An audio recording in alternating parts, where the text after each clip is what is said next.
Hi అండి అందరికీ కమ్మని బీరకాయ పచ్చడి కోసం 2 టేబుల్ స్పూన్ నువ్వులు తీసుకొని వేయించుకొని పక్కన పెట్టేసుకోవాలి. అదే కడాయిలో 1 టేబుల్ స్పూన్ ఆయిల్ తీసుకొని ఆయిల్ హీట్ అయిన తర్వాత మన కారానికి తగ్గట్టుగా పచ్చిమిర్చి తీసుకొని ఫ్రై చేసుకోవాలి. ఇలా ఫ్రై అవుతున్నప్పుడే వెల్లుల్లి వేసుకోవచ్చు, లేదా లాస్ట్లో కూడా వేసుకోవచ్చు. ఎలా అయినా టేస్ట్ చాలా బాగుంటుంది.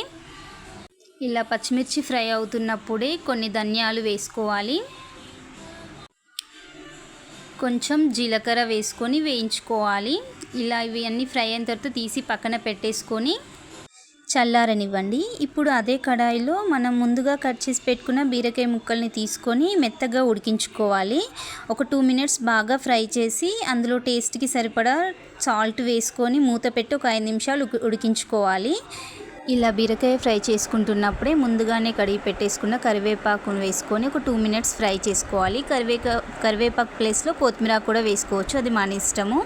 ఒక 2 మినిట్స్ కరివేపాకు మంచిగా మగ్గిపోయిన తర్వాత తీసి చల్లార్చుకోవాలి. ఇవి చల్లారిన తర్వాత ఫస్ట్ వేయించుకున్న పచ్చిమిర్చిని బీరకాయలను కూడా వేసుకొని గ్రైండ్ చేసేసుకోవాలి. మరీ పేస్ట్లా కాకుండా కొంచెం కోర్స్లాగా ఒక రౌండ్ తిప్పేసుకొని మిక్సీ పట్టేసుకుంటే చాలా బాగుంటుంది. ఈ పచ్చడి మరింత టేస్ట్ కావాలంటే తాలింపులో ఆయిల్ హీట్ చేసుకొని ఆవాలు, జీలకర్ర, పచ్చిశనగపప్పు, వెల్లుల్లి, కరివేపాకు, పచ్చిమిర్చి వేసుకొని గ్రైండ్ చేసుకున్న బీరకాయ పచ్చడి వేసుకొని కలుపుకుంటే పచ్చడి రెడీ అవుతుంది. ఇది వేడి అన్నంలో చాలా బాగుంటుంది. Please like, share and subscribe to my channel. Thank you.